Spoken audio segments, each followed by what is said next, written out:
Greetings, everyone. I'm your host, Tammy, with Making It Take It Time to Listen. Making It Take It Time to Listen. This story is about a 12-year-old hero who was going through so much trauma, who'd been through so much trauma, but was able to escape from it. Let's listen to her story.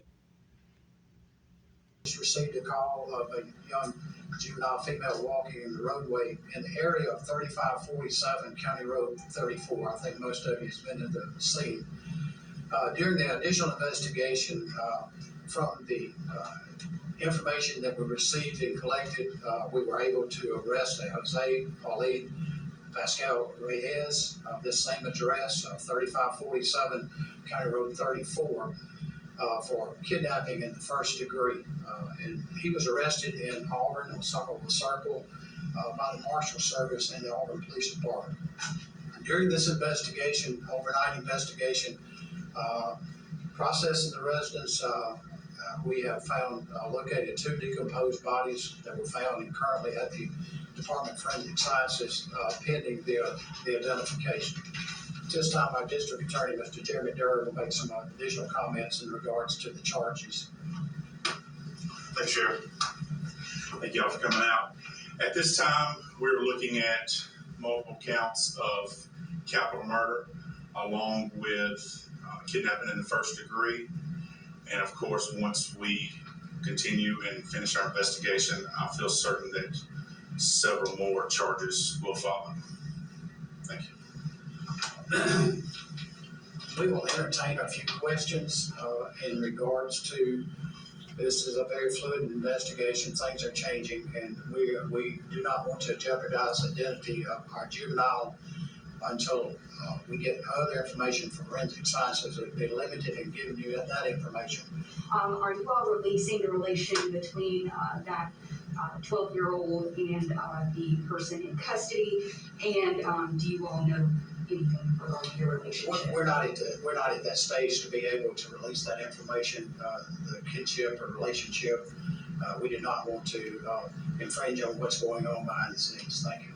Sheriff, according to court documents, this 12-year-old juvenile was tied to a bedpost for about a week, was drugged allegedly with alcohol, but somehow was able to chew herself free from those restraints, get out into that road, and flagged it.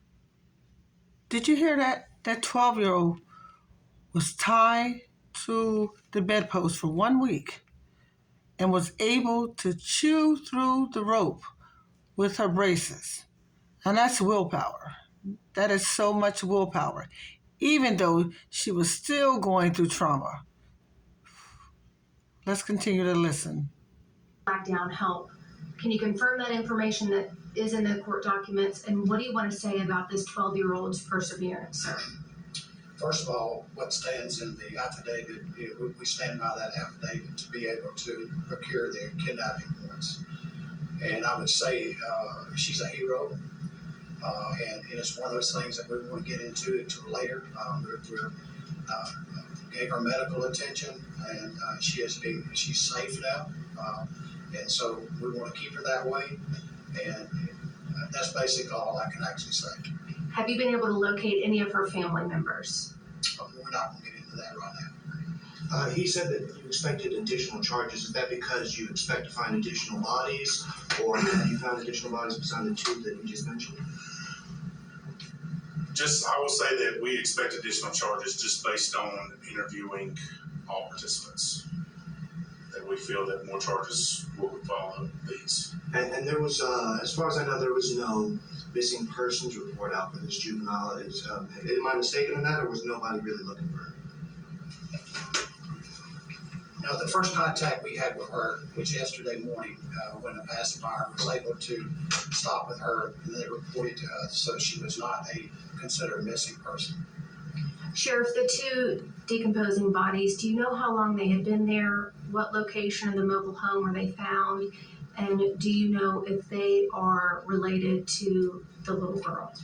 All this is pending the identification through forensic sciences. I'm not going to get into